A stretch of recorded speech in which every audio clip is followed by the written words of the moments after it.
G'day, I'm Little Hope, and there's my dog, my schmoodle Tully, and he's still in bed. And I've got my nightie on. This is my favourite nightie. And the weather's changing. I'm in Queensland, and anyway, I have been making these diary biography videos, and this one was when I was in Townsville, where I'm not anywhere near Townsville anymore, but it was March and it was starting to rain and flood again, and I'd had my car worked on, and my van, I had it serviced, and I dropped my phone in the flood water because I dropped my phone in the water, in the flood water, and so I took it over while I was getting my car worked on. I took it over to the phone doctor. And she said she could fix it, but it was going to cost me $450. And I thought that was worth it because I had videos on there, this one that I'm going to talk about today included, about, and I didn't want to lose them, you know, and so I took it over to her, and she said that, yeah, she could dry it out and send it away, and it was going to take 2 weeks. And then so this was payday, so I paid for it, because you know, I love my old YouTube channel, and it was starting to grow, you know. So anyway, it's all right, Bubby. Someone's just going to the dog park.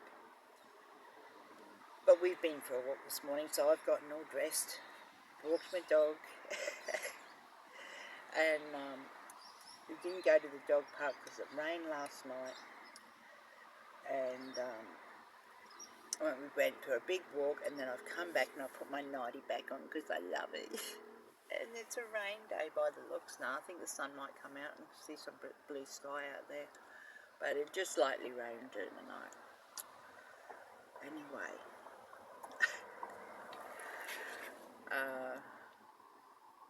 so yeah, I paid for that, and then you know, I was a little short on money, so, and it was going to take 2 weeks for me to get a new phone.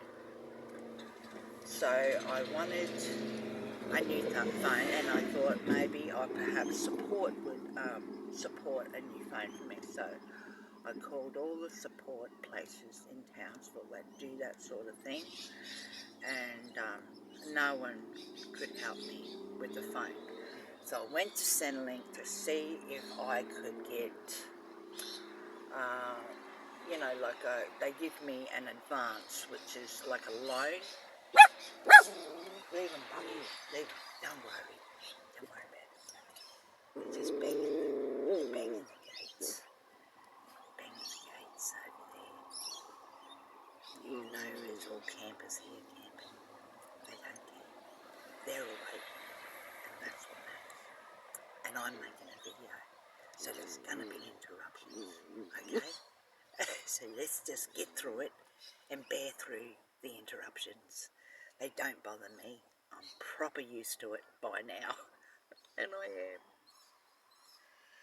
So I go in the Centrelink, and it's a big day in Centrelink, and I've got Tully in his pram. Anyway, I asked the lady, I've had an advance, but I'm halfway through paying for it. Is there any way I can get, you know, more loan on that and keep paying it how I am? That's the only sort of way I can think that I can afford, you know, the next fortnight, because I'm already paying that loan off. Anyway, she said she'll put me in line, and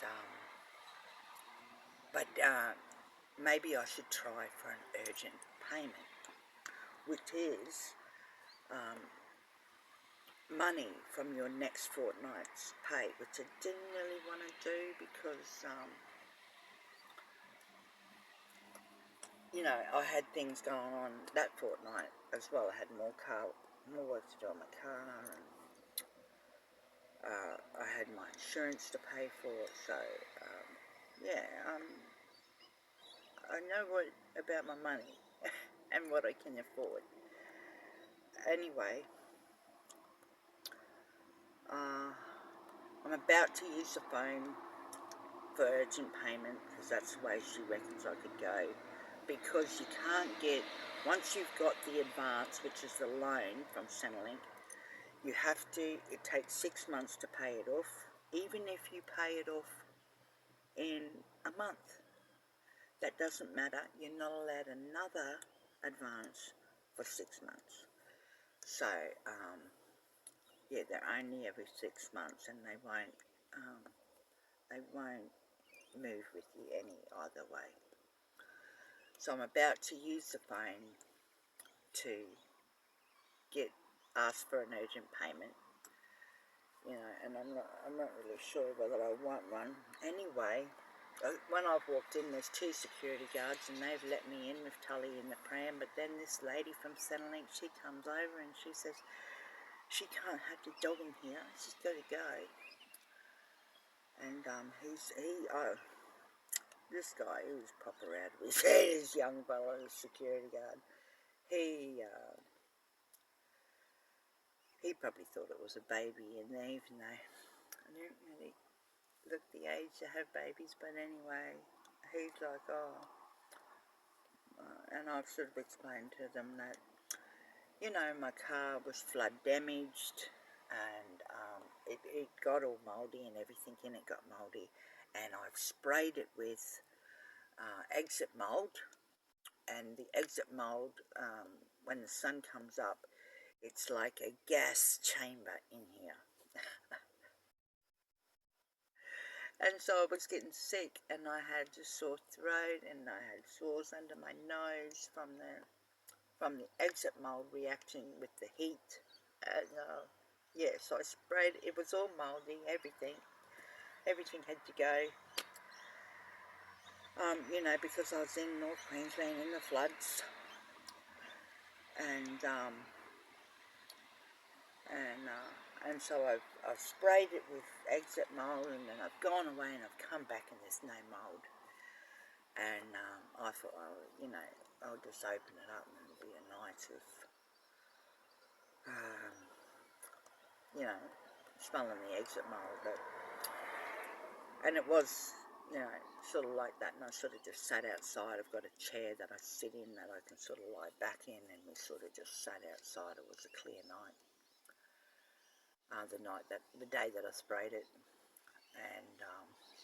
and I was in Home Hill then, and this same lady that I was went to the counter to, she came and said to me, maybe you could apply for the flood, having money, you know, given to the flood, victims of flood.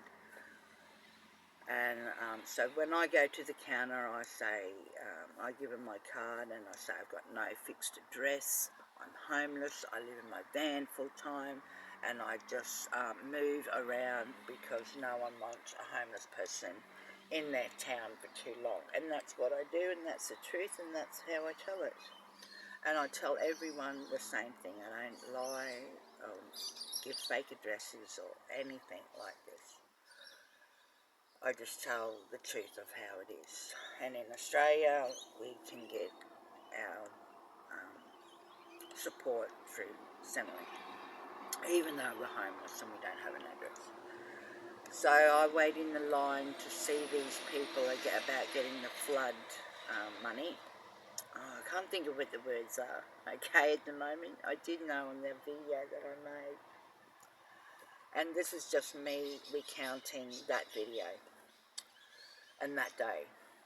So I go and speak to the lady eventually after waiting, and Centrelink's going off about me having the dog in there, that I better go way over there and sit with the dog in the pram, you know, and even though it's just in the pram and it's not playing up or anything, it's just, she's just noticed it. So I'm way over there waiting for my turn.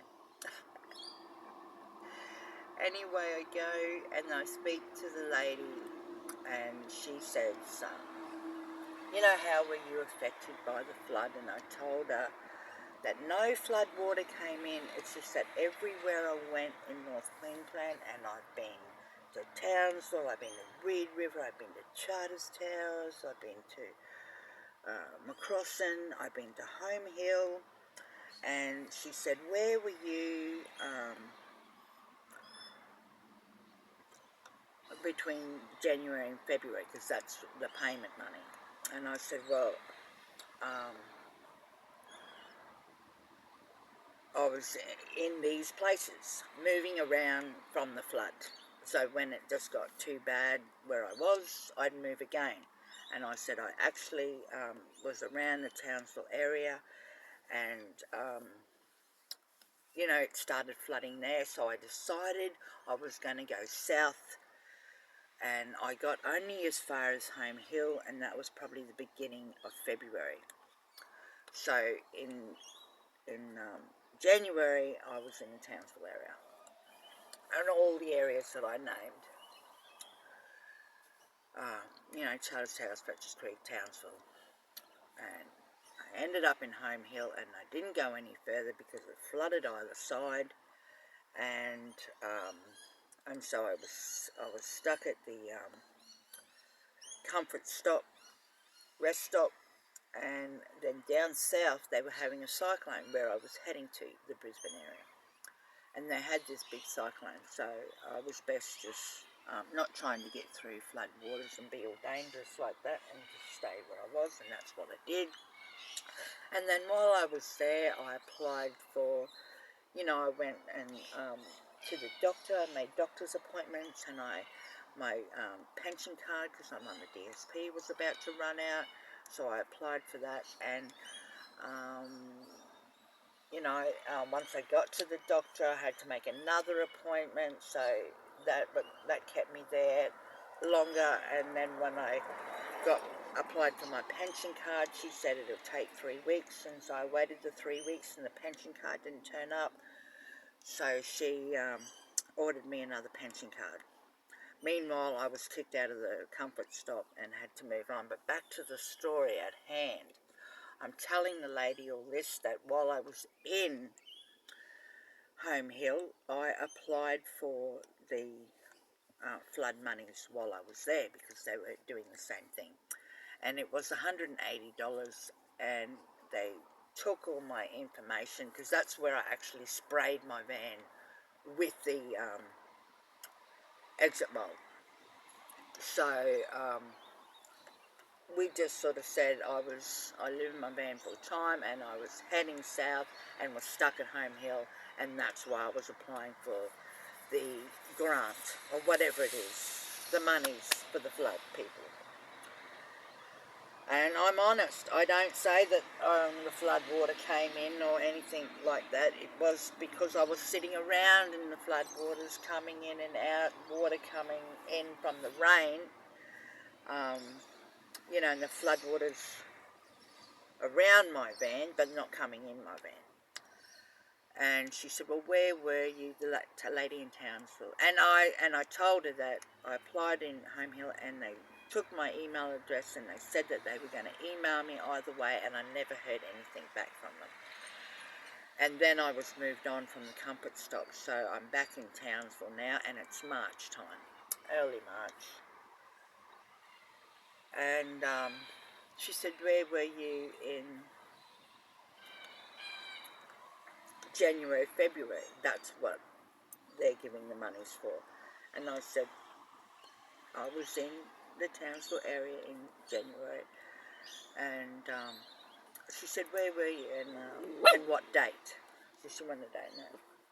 So I gave her a date, and I said I was at a date that I was at the Blue Water rest stop, but I was at the Rolling Stone rest stop, I was at the Blue Water rest stop, and both of those rest stops flooded.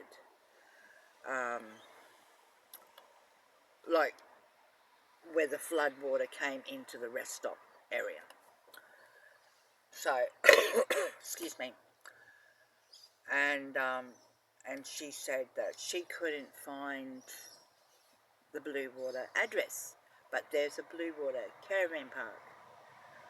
And I said, well, the Blue Water rest stop does have an address, but I haven't got my phone. It's over being worked at, so I can't just Google and see what the address is of the rest stop. But she couldn't find it on her big computer. So I guess she's just not allowed to type it in. So then she said, and then she's talking with other ladies, and she goes, oh, and they're saying, well, was she at the Blue Water Caravan Park? So I think they're saying, wink, wink, nudge, nudge, you were at the Blue Water Caravan Park.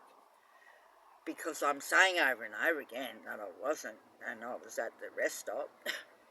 Anyway, then she sits down again, you know, and they're doing this talking at the table.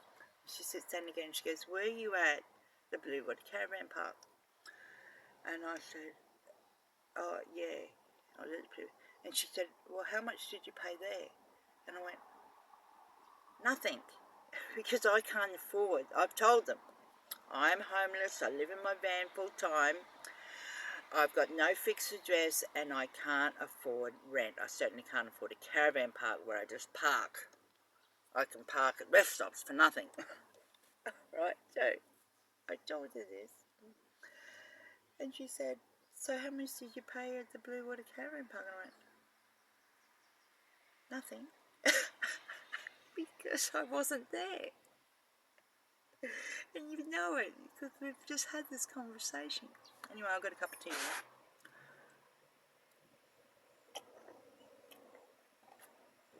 Yummy. So, what a story. I hope you're following along. It's just ludicrous. Anyway, she's typed it all in that I was at the Blue Water Caravan Park, that I didn't pay any rent. And then she says, okay, well, we've done your application. You've just got to, and she wrote it down on a piece of paper for me. You've just got to prove that you were at the Blue Water Caravan Park. And I went, oh, I thought you were saying something else, I said. Yeah, because I told her I was at the Blue Water rest stop. And I thought you were saying something else, like wink, wink, nudge, nudge. We're just going to write in here that you're at the Blue Water Caravan Park so you can get the monies. Because they can't find the address for the Blue Water rest stop. Anyway, I don't bother saying any of that. I just went, they gave a strange look and walked out. I'd already been in there way too long, and I hadn't even gotten to the phone to apply for the urgent payment that I need to get a phone because I won't have a phone for 2 weeks. And anyway,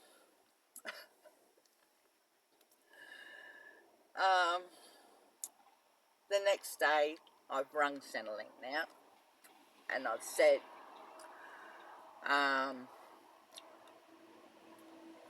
you know, the computer comes on, and I said I want to apply for urgent payment, and I want to discuss the flood monies application. So I speak to this lady eventually, and I said I was in Centrelink yesterday, and I told her the story that I've told you. And I said, but she's given me this piece of paper that says I have to, you know, I have to prove that I was at the Blue Water Caravan Park. And like I've told you the story. I can't prove that because I wasn't at the Blue Water Caravan Park, and I'm not going to try and prove it because I'm not corrupt like that. Okay? And I thought she was saying something else, and blah, blah, blah. Oh, this is going to take a long time, the lady said. we better put you on hold and I'll go talk to someone. And, and I'm on hold and I'm dancing to the music. I'm just trying to transmute all the energy that they're sending to me, because this is what they do. They try to, make you forget your story as if it's a story. And it's not. It's the truth and the absolute truth. So help me God. Anyway.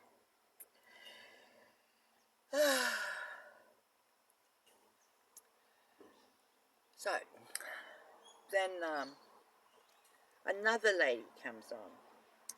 And she's like, oh, yes, well, how may I help you? And I said, well, I've just been speaking to someone. I'm just, and so they want you to recant her, or as if you're lying, and they want you to repeat yourself, and they try to confuse you, and so this lady has a different attitude now, and that's what they do. They send in this one and that one, and, they try to get you to forget your story, and as if it's a story, um, and confuse you, and also make you feel fear, because you're lying.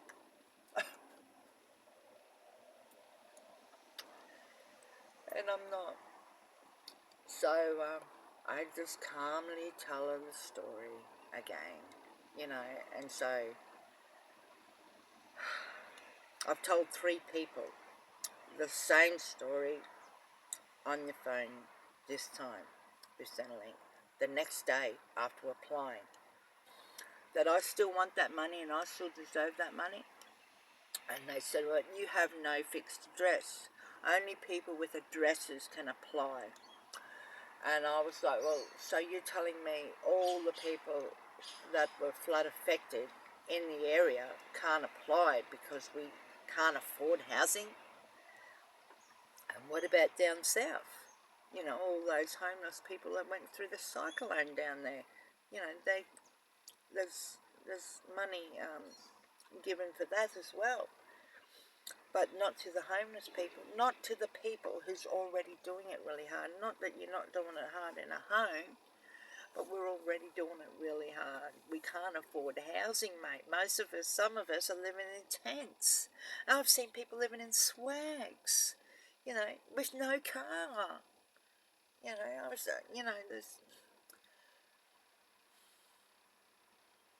There's no support for us.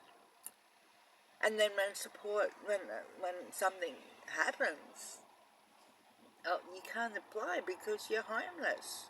And it's not fair, and it's not.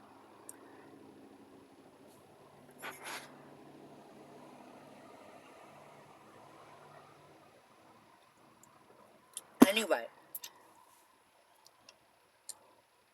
I'm broke. I couldn't have money. And because of all that, because it was starting to flood again, there was heaps of cloud cover, but yet the sun was shining through and making my van turn into a gas oven, like a gas oven chamber. It was killing me, and I was getting sick. I had the chest infection. I had sores on my face, on my lips and under my nose. And I paid to have a $5 shower that morning. And because I was ringing around the day before for support to give me a phone, I rang a support that said that they can come over and get food, help with food. So I did that because everything helps. So I've gone to Francis Street in West End, and it's a great place. And they start from 7. I think it's 7 till 12. Or could this be... I think it's 7 till 12. And I'm standing in line, and they give you a number, and it's just a long, continuous line from 7 to 12. And this lady, she's holding a $5 note, and I've got no money. I think I've got probably $10 in the bank, but we've got to have cash here. I had 15, but so I really do need food, help with food. and I can't check because, and I bought a new phone. So I've paid for my car, I paid for my iPhone, and now I've paid for a new phone. So when I left Centrelink the day before, and I couldn't get any help, I just went and got a new phone, because I can't just be like this in this situation without a phone for 2 weeks. So I went and got this phone. This is a cheap phone now, and that's how it is. And that's what I thought was the safest thing to do. So I can't check how much money's in there, but I've used $5 for a shower that morning, and this lady's holding $5. And I said, do you have to pay here? Because I rang, and she said, come around and get some free food. And she says, yeah, it's $5 and you get 3 bags of food. And I said, oh, I haven't got any money. She didn't tell me that. She told me just to come. I told her I had no money. I said, I had $5 in my purse this morning, but I paid for a shower. And she said, that's all right. They'll give you a box of food anyway. And this lady heard it. This beautiful lady that was sitting there, and because I had Tully with me, and I can't leave him in the car. And he smelled her shoes, and I said, leave her. And because I've been yelled at by people before that have said, don't let him touch me. I've got all sorry.